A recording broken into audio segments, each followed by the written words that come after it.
దేవుడు నడిపిస్తారని చెప్పి ఆయనకు మనల్ని అప్పగించాలి, ఆయనకు మనల్ని వదిలివేయాలి. దేవుడా, మీ చేతిలో ఈ రోజు అంతా, ఈ నెల అంతా, ఈ సమయం అంతా, గడి అంతా, ఈ నిమిషం అంతా మీ అరచేతిలో నన్ను వాడుకోండయ్యా, మీ త్రోవల్లో నన్ను నడపండి అయ్యా అని అప్పగించి చూడండి. దేవుడు అద్భుతమైన కార్యం చేస్తారు. మనకు మనమే నడిపించినప్పుడు దేవుడు ఆశీర్వాదం అక్కడ విడిపోబడుతుంది.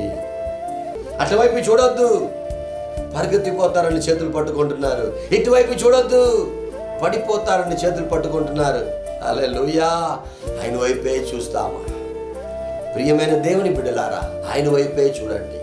ఇప్పుడున్న సిచ్యువేషన్ మీరు చూడొద్దు, దేవుడు కనికరం చూపిస్తారు. ఒక రోజు వస్తుంది, అప్పటి వరకు మనం ఆయన వైపే చూడాలి.